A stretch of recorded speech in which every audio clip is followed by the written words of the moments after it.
Ayon sa survey, bumaba ang bilang ng nagugutom sa bansa noong Mayo. Katumbas nito ang 1 milyong pamilyang Pilipino sa loob lamang ng 3 buwan. Ang naitala noong Mayo ay ang kauna-unahang pagkakataon na bumaba ito sa level ng 20% mula pa noong June 2011. Ang ulat sa lagay ng bansa ihahatid sa pangatlong pagkakataon ni Pangulong Benigno Aquino III para sa Report kay Boss, ang ikatlong sona ng Pangulo. Dahil sa tuwid na daan, walang maiiwan.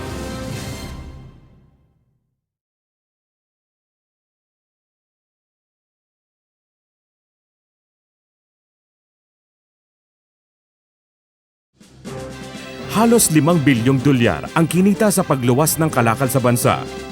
Ayon sa tala ng NSO nitong Mayo, mas mataas ito ng 19.7% kumpara nung nakaraang taon. Ito rin ang pinakamataas na kita sa loob ng 17 buwan. Ang ulat sa lagay ng bansa ihahatid sa pangatlong pagkakataon ni Pangulong Benigno Aquino III para sa Report kay Boss, ang ikatlong sona ng Pangulo. Dahil sa tuwid na daan, Walang maiiwan.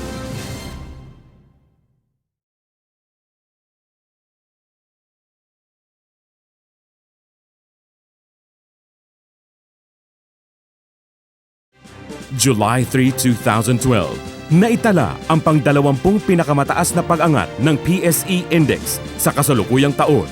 Sinasalamin nito ang patuloy na gumagandang estado ng pamumuhunan sa bansa. Ang ulat sa lagay ng bansa ihahatid sa pangatlong pagkakataon ni Pangulong Benigno Aquino III para sa Report kay Boss, ang ikatlong sona ng Pangulo. Dahil sa tuwid na daan, Walang maiiwan.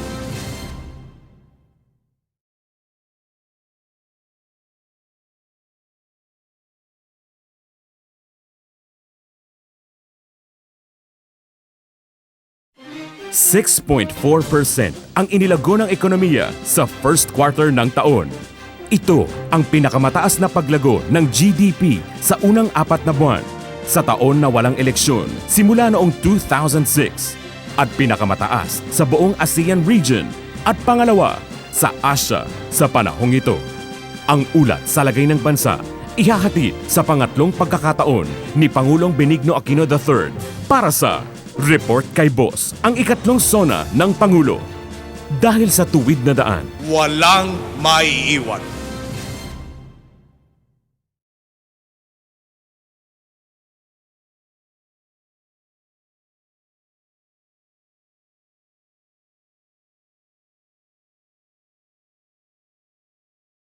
ayon sa survey, halos 3 milyon ang ibinaba ng bilang ng mga Pilipinong walang trabaho ngayong Mayo at ito'y nakamit sa loob lamang ng 3 buwan. Ang ulat sa lagay ng bansa ihahatid sa pangatlong pagkakataon ni Pangulong Benigno Aquino III para sa Report kay Boss, ang ikatlong sona ng Pangulo. Dahil sa tuwid na daan, Walang maiiwan.